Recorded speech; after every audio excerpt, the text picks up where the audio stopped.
ऋग्वेद मंडल number 9 सूक्त number 86 के मंत्र 26 और 27 में, ऋग्वेद मंडल नंबर 9 सूक्त नंबर 82 के मंत्र 1, 2, 3 में, ऋग्वेद मंडल नंबर 9 सूक्त नंबर 20 मंत्र 1 में, और भी अनेक स्थानों पर यह स्पष्ट किया हुआ है कि वो परमात्मा अपने सतलोक से चलकर आता है।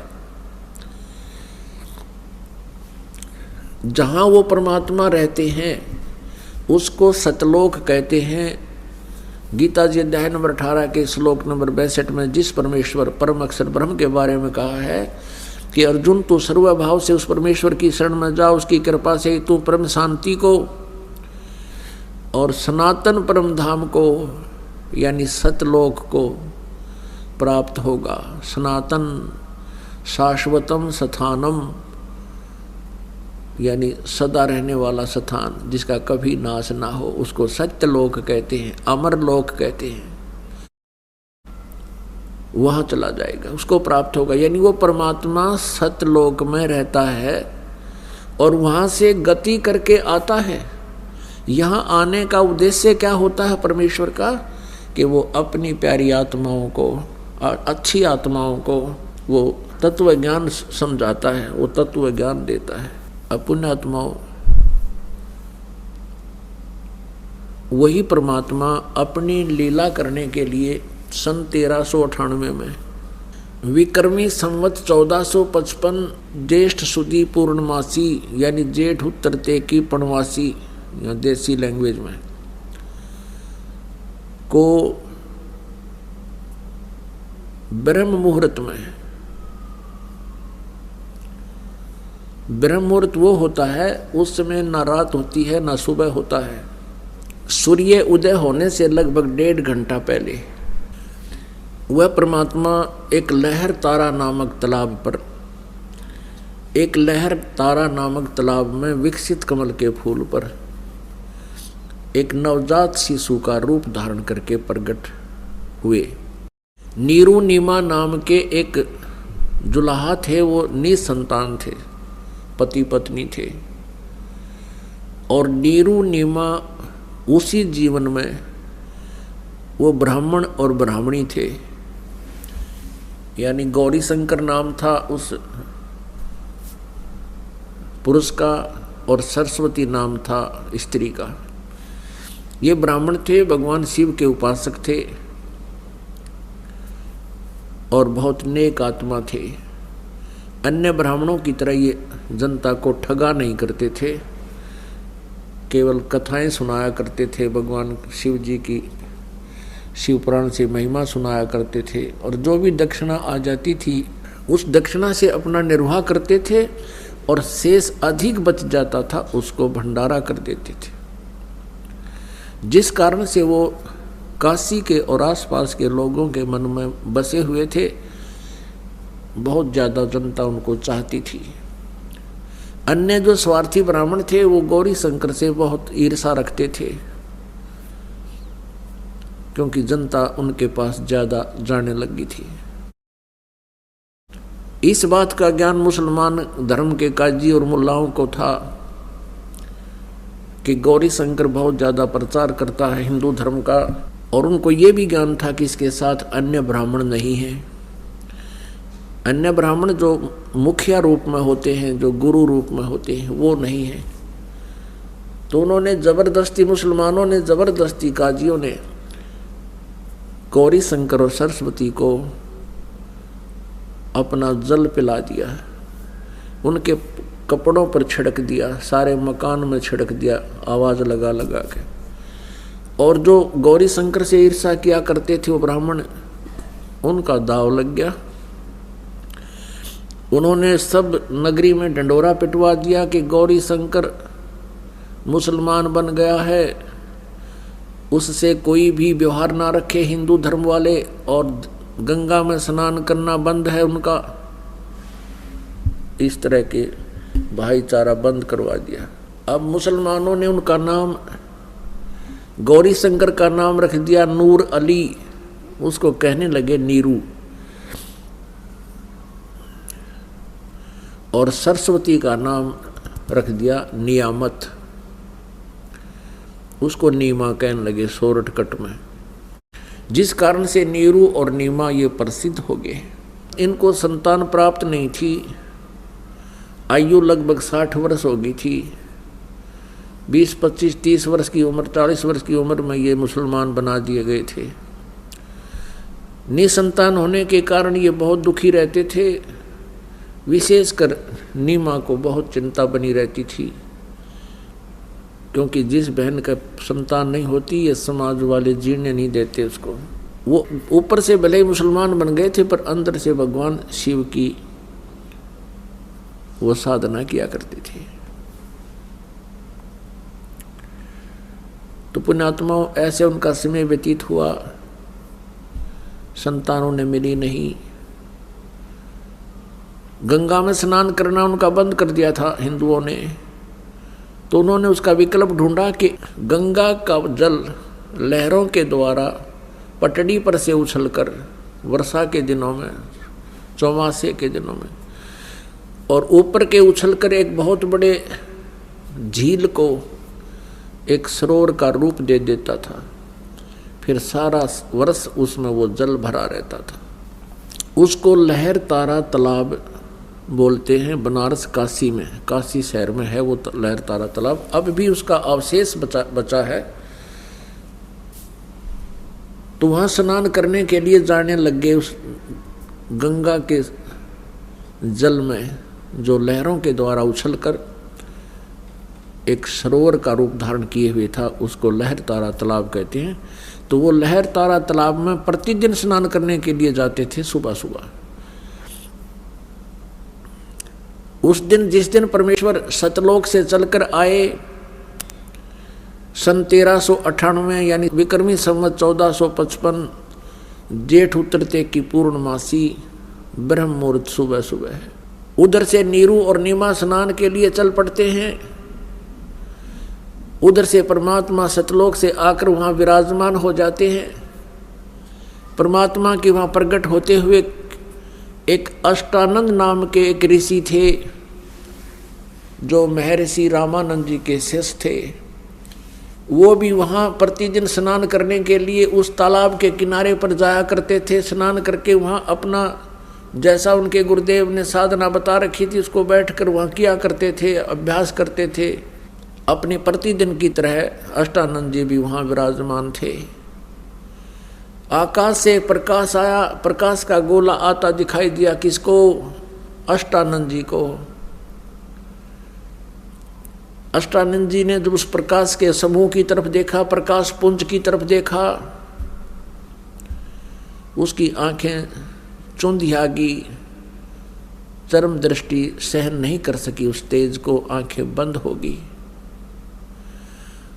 जिस प्रकार हम सूर्य को देखते हैं, सूर्य को हम ज़्यादा देर नहीं देख सकते और फिर आंखें बंद करते हैं, तो सूर्य का आकार प्रकाश रहित हमें स्पष्ट दिखाई देता है। इसी प्रकार जब अष्टानंद जी की आंखें बंद हुई, उसने क्या देखा कि उस प्रकाश पुंज के अंदर एक बालक का रूप दिखाई दिया। अब उसने आंखें खोली, दोबारा आंखें खोली, क्या देखा कि वो प्रकाश एक कमल के फूल के ऊपर सिमट गया और उसकी आंखों के आगे वो परमात्मा का जो शिशु रूप था, वो जिधर भी नजर करता है आंखों के साथ घूम रहा है। कुछ समय के लिए ऐसा रहा, फिर वो जैसे हम सूर्य की तरफ देखते हैं, कुछ देर उसकी आकार हमारे साथ रहता है, फिर धीरे धीरे फीका हो करके वो आंखों से ओझल हो जाता है। ठीक ऐसा ही उस अष्टानंद जी के साथ हुआ। अब अष्टानंद जी ने सोचा कि भी मुझे ये भगवान के दर्शन हुए हैं, मैंने प्रकाश देखा है, ये कोई मेरी भक्ति की उपलब्धि है या कोई अन्य करिश्मा है प्रभु का। इसके जानने के लिए अष्टानंद जी उठकर चल पड़े और अपने पूज्य गुरुदेव महर्षि रामानंद जी के पास चले गए। महर्षि रामानंद जी उस समय काशी में रहते थे। 1400 ऋषि बना रखे थे उसने प्रचारक उनमें से एक अष्टानंद जी भी थे। केवल वो ब्राह्मणों को ही दीक्षा देते थे महर्षि रामानंद जी, अन्य किसी जाति वाले को वो दीक्षा नहीं देते थे, ना शिष्य बनाते थे। ब्राह्मण होने के नाते वो अन्य जाति शूद्र जाति वालों से बहुत हेट करते थे, नफरत करते थे, छुआछूत चरम सीमा पर थी। अब रामानंद जी से जब अष्टानंद जी ने पूछा कि हे गुरुवर, हे गुरुदेव, हे ऋषिवर, आज आपके बच्चे ने ऐसा करिश्मा देखा कि आकाश से एक प्रकाश पुंज आ रहा था, मैंने उसकी तरफ देखा तो मेरी आंखें बंद हो गई। आंखें बंद हुई तो मैंने क्या देखा कि एक शिशु रूप था बालक का, मेरी आंखों के आगे से आंखों में प्रकाश रहित दिखाई दे रहा था। और फिर आंखें खोली, क्या देखा कि लहर तारा तालाब में कमल के फूल पर वो प्रकाश एकत्रित हो गया। फिर मुझे कुछ दिखाई नहीं दिया, अंधेरा था। ए गुरुदेव, ये मेरी कोई भक्ति की उपलब्धि है या मेरी ये कोई भ्रमना है? इस शंका का निवारण करो प्रभु। महर्षि रामानंद जी ने कहा, पंडित स्वामी रामानंद जी ने कहा कि बेटा, ये न तो तेरी भक्ति की उपलब्धि है, न ही तेरा कोई धोखा है। ऐसी लीलाएं उस समय होती हैं जब ऊपर के लोकों से अवतार आते हैं और वो किसी माँ के गर्भ में प्रवेश करते हैं और फिर जन्म लेते हैं। तो कोई अवतार ऊपर के लोकों से आया है और वो यहाँ किसी माँ के गर्भ से जन्म लेगा। अब इन महापुरुषों की बुद्धि यहीं तक सीमित है कि माँ के बिना जन्म किसी का नहीं होता, क्योंकि श्री रामचंद्र जी, श्री कृष्ण जी आदि आदि जितने भी इनके अवतार आए हैं, भगवान हैं, ये सभी माँ से ही जन्मे हैं। केवल कबीर परमेश्वर पूर्ण ब्रह्म, उसकी कोई माँ नहीं है, कोई जननी नहीं है। ना सतगुरु जननी जने, उनके माँ ना बाप, पिंड ब्रह्मंड उनके नहीं, नावा तीनों ताप। अपना आत्मा परमात्मा का जो शरीर है आप और हम जैसा नहीं है। यजुर्वेद अध्याय नंबर 40 के मंत्र 8 में उसमें यही प्रमाण दिया है कि सप्रियागात, परि माने पूर्ण रूप से, अगात माने जिसका कोई पंच भौतिक शरीर नहीं है, अप्रियागात। और वो कैसा है? कबीर मनीषी शुक्रम अकायम असनाविरम। कबीर मनीषी, वो कबीर परमेश्वर, मनीषी एक तत्वदर्शी संत के रूप में प्रकट जब होता है, वो शुक्रम अकायम। अब उनका शरीर माता पिता के संयोग से बीज शक्ति से बना हुआ काया नहीं होती और नाड़ी आदि के जोड़ जुगाड़ से वो नहीं बनता, असनाविरम है। कुछ वेदों के अनुवाद करता यही विचलित हो जाते हैं, केवल एक अक्षर को पढ़कर अकायम असनाविरम, अकायम शब्द को पढ़कर वो समझ लेते हैं, मान लेते हैं कि परमात्मा काया रहित है, लेकिन आगे ये नहीं पढ़ते कि असनाविरम क्यों लिखा। असनाविरम और शुक्रम, उस परमात्मा का शरीर शुक्र से बना हुआ नहीं है और बनी हुई काया नहीं है, वो उसमें नाड़ी आदि नहीं होती। फिर आगे इसी मंत्र में लिखा वो स्वयं भू परिभू, वो स्वयं प्रकट होता है। फिर स्वयं भू की क्या आवश्यकता थी? जो इसी से हम निर्णय ले लेते हैं कि परमात्मा काया रहित है, निराकार है। परिभू का अर्थ होता सबसे पहला परमेश्वर, परिभू जो प्रथम प्रकट, और स्वयंभू का अर्थ होता है जिसके कोई जनक ना हो, वो केवल कबीर देव है, कबीर साहब है। अब रामानंद जी को इतना ही ज्ञान था, जैसा भी ज्ञान था अपने शिष्य का समाधान कर दिया। अष्टानंद संतुष्ट हुए। अब क्या होता है, उधर से नीरू और नीमा स्नान करने के लिए लहर तारा तालाब की तरफ प्रस्थान कर देते हैं।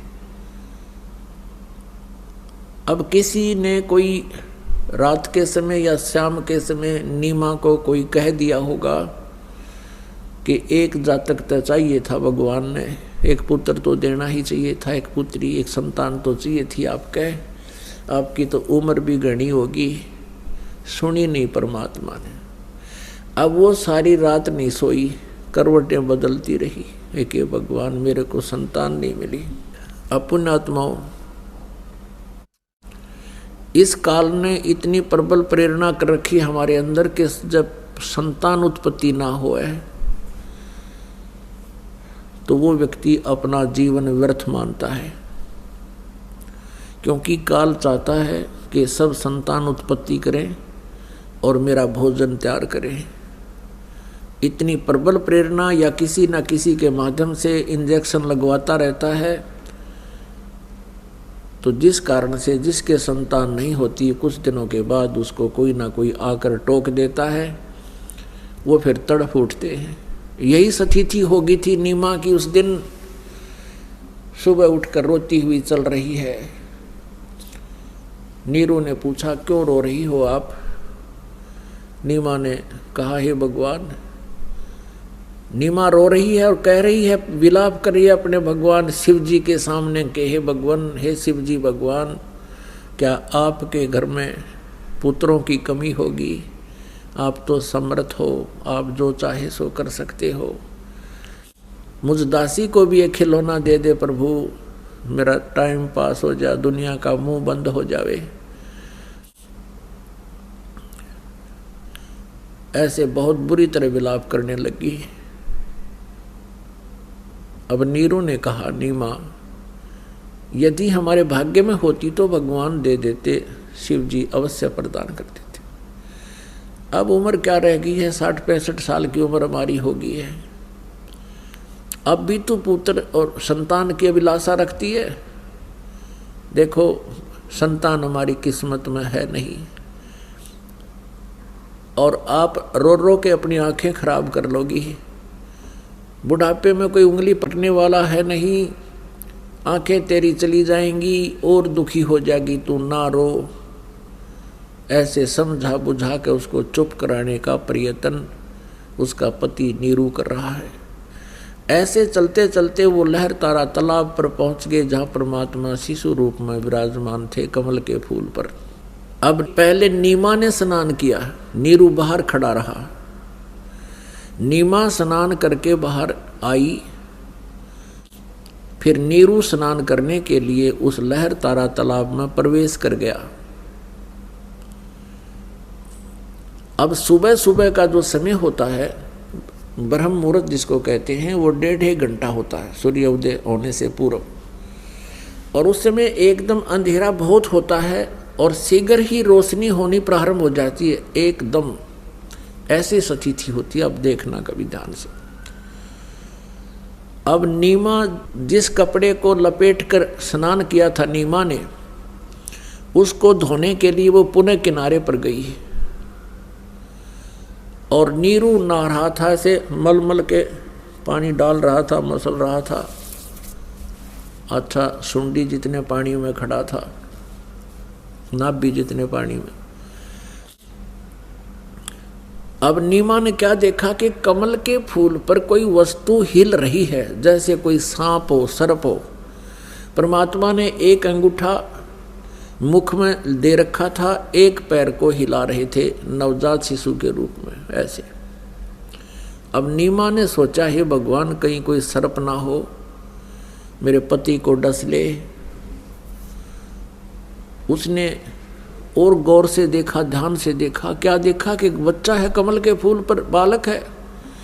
अपने पति से कहने लगी कि देखियो जी, देखियो जी, कमल के फूल पर बालक है, फूल पर बालक है।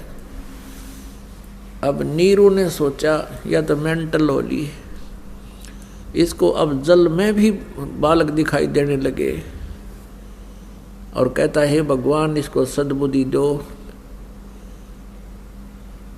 ये भूल पड़ा इसके बच्चों की, तो वो कहती है जी मेरी बात सुनो, देखो बच्चा देखो बच्चा। वो कहने लगा नीमा तू पागल होएगी, अब तुझे जल में भी बालक दिखाई देने लग गए। अब नीमा कहने लगे जी मैं सच कहती हूँ, देखो देखो। अब उसने और कसक के साथ कहा, जिधर हाथ का संकेत कर रही थी नीरू ने देखा, सचमुच उससे 10 फुट दूरी पर 20 फुट की दूरी पर कमल के फूल पर बालक विराजमान है। अब उसने आव देखा ना ताव देखा, उस कमल के फूल समेत तोड़ लिया, उठा लिया बालक को और अपनी पत्नी को थमा दिया कि सचमुच ये तो बालक डूब ही जाता। अपने आत्माओं, जिस परमात्मा की चाह, जिस परमात्मा की खोज में पुण्यात्माओं ने राज त्याग दिए, राजाओं ने राज त्याग दिया और हजारों वर्षों तक साधनाएं की, जंगल जंगल में वन वन में भटकते रहे। कोई तप करता है, कोई जप करता है उसको पाने के लिए। क्यों? क्योंकि वो परमात्मा सर्व सुखदाई है, सर्व कष्ट हरण है, वो पूर्ण मोक्षदायक है। उस परमात्मा के साथ हम बहुत सुखी रहेंगे। परमात्मा का आशीर्वाद हमें मिल जाए तो हम सदा सुखी रहेंगे, उनके पास रहेंगे, सतलोक चले जाएंगे। अब वो परमात्मा जिस पुण्यात्मा की गोदी में हो और जिसने सीने से लगा रखा हो उस भगवान को, अब उसको कितना आनंद होगा। अब जैसे बर्फ का स्वभाव है, कितनी गर्म हो तो जल गया हो हाथ किसी का पैर और बर्फ रख दे तो एकदम शांत कर देती है, उसका जलन भी नहीं रहती, छोड़ती। तो ऐसे इस संसार में हम अपने कर्मों रूपी अग्नि में हमेशा जलते रहते हैं, कोई ना कोई समस्या मन में उत्पन्न रहती है। और जब परमात्मा वो रूपी बर्फ हमारे साथ होती है तो उस समय हमें सब चिंताएं दूर हो जाती हैं हमारे से, हम किसी भी प्रकार की टेंशन में नहीं रहते हैं। अब नीमा को तो वो आनंद आ रहा, कभी बालक प्राप्त करके 100 शुक्र मना रही है अपने भगवान शिव जी के कि हे भगवान आज ही आपको तरफ से याद किया था, भगवान शंकर भगवान आपने मेरी सुन ली, आप तो बड़े दयालु हो, बड़े दीन दयाल हो। अपने आत्मा हमारे साथ नो बन रही थी बूढ़ी, हमारे सारे दुख दूर तक रहा था परमात्मा कबीर जी, पूर्ण परम अक्षर ब्रह्म। और हम क्रेडिट दिया करते उस इष्ट ने जिस नाम पूजा करते, जैसे ये दास पहले बाबा श्याम जी ने पूजा करता और घर में संतान हुई, नौकरी लागी, पास हुआ करते, दादा श्याम जी को क्रेडिट दिया करते। उस श्याम जी ने आप ना बेरा तू के था के सांग था, उसके आप पैसे थी बुरी। तो ऐसे हम श्री कृष्ण को, कभी श्री रामचंद्र जी को, भगवान विष्णु को 100 शुक्र बनाया करते, आपने हमारा इतना दुख दूर कर दिया, संतान दे दी, नौकरी दे दी। अब इन भगवानों के इतिहास से पता चला ये तो कुछ भी ना दे सकते हमें, ये तो as it is work done दे सकते हैं, जैसा जिसका पुण्य है उतना ही दे सकते हैं, जैसा पिछला संस्कार है प्रारब्ध में ज्यों का त्यों ही मिलता रहेगा, ये कुछ परिवर्तन नहीं कर सकते। मासा घटे ना तिल बधे विद ना लिखे जो लेख, सच्चा सतगुरु मेट कर ऊपर मारे मेघ। तो कबीर परमात्मा ही, जैसे गीता जी अध्याय नंबर 15 के श्लोक 16 और 17 में 3 पुरुष बताए। पुरुष माने प्रभु, ब्रह्म कहो, प्रभु को राम कहो। एक सरपुरुष, सरपुरुष तो ये ब्रह्म है, ब्रह्मा विष्णु महेश का पिता, और अक्षर पुरुष है ये 7 संग ब्रह्मांड का स्वामी, और सरपुरुष है केवल 21 ब्रह्मांड का स्वामी प्रभु राम। और 17वें श्लोक में लिखा है कि उत्तम पुरुष तु अन्य परमात्मा इति उदाहरते, यह लोग तरमावी से विभरती अवैश्वर है। 17वें श्लोक में निर्णय दे दिया कि उत्तम पुरुष यानी श्रेष्ठ परमात्मा प्रभु, पुरुष माने प्रभु, तो कोई और ही है इन दोनों से, सरपुरुष और अक्षर पुरुष से, जो 16वें श्लोक में वर्णित है। और वही वास्तव में परमात्मा कहता है, और वही तीनों लोकों में प्रवेश करके सबका धारण पोषण करता है, यानी कि सबकी मनो इच्छा वही पूर्ण करता है और कोई कर ही नहीं सकता। अब निम्मा गुणगारी शंकर भगवान के और गोदी में ठारी उस परम अक्षर भगवान ने। देख के बन रही हमारे साथ और के बन रही हमारे भगवान के साथ। कहते हैं जगत का पेखना पेख्या धनी का नाम न लेखा। जगत का पेखना पेख्या धनी का नाम न लेखा। इब हम अन्य को महत्व देते हैं और धनी का नाम ना लेखा, जो सब कुछ कर रहा है, सब दुख दूर कर रहा है, सब सर्व सुखदायी है और हमारे लिए भटक रहा है। कहाँ सतलोक ने छोड़ कर जोड़ मार कर लौट के भगवान अपनी प्यारी आत्माओं के लिए। जो हमारे लिए तड़फ रहा है, भटक रहा है, उसको तो हम भगवान नहीं मान रहे। और जो हमने मार रहा है, जन्म दे रहा है, हमारे सब को नष्ट कर देता है, ऐसे गंदे लोक में छोड़ रखे हमारे को यहाँ इस पृथ्वी पे। कहीं भूकंप आ जाते हैं, कभी महामारी आ जाती है, किधर साइक्लोन आ जाते हैं, हाहाकार मची रहती है और हम इसको भगवान मान रहे हैं। हमें भगवान की परिभाषा का ही पता नहीं है, इसलिए हम इसको भगवान माने बैठे इनको। अब नीमा की स्थिति से हम अच्छी तरह परिचित हो जाएं, आंखों से आंसू नहीं छूटे। है भगवान, कितनी पुण्यात्मा होगी वो जिसके सीने से भगवान लगे हुए हैं और वो लाड कर रही है अपने बच्चे के रूप में। कभी उनका मुख चूम रही है, कभी माथे को चूम रही है, कभी सौ शुक्र मना रही है शंकर भगवान की। पुण्यात्माओं, आप परमात्मा की तरफ विशेष ध्यान रखा करो। इन वचनों पर बहुत गहराई से सोचना चाहिए आप जी ने कि वो क्यों भटक रही हमारे लिए, क्यों आ रहे हैं बार बार इतने सुंदर लोक को छोड़कर। जिस लोक को पाने के लिए, जहाँ जाने के लिए राजाओं ने राज त्याग दिए और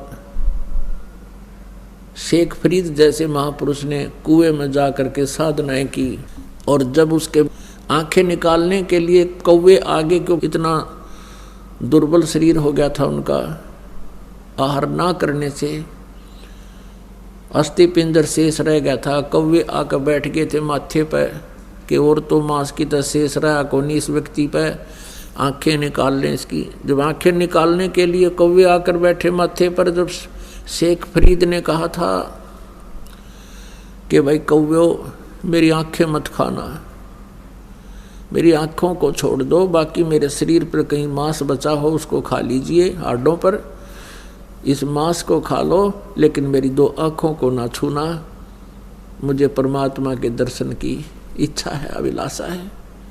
यूं कहकर फूट फूट कर रोने लग गया। तो जिस परमात्मा को पाने के लिए ऐसे कठिन परिश्रम किए, प्रयत्न किए, और वो परमात्मा सहज में उस माई के सीने से लगे बैठे हैं। अब कुछ देर के बाद नीरू स्नान करके बाहर आता है और वो क्या देखता है कि नीमा तो पागलों की तरह इस बच्चे को कभी सीने से लगा रही है, कभी माथे को चूम रही है, कभी सिर पे बैठा रही है और कभी आसमान की तरफ झांक रही है। अब नीरू ने सोचा कि पहले तो हम हिंदू से मुसलमान बना दिए,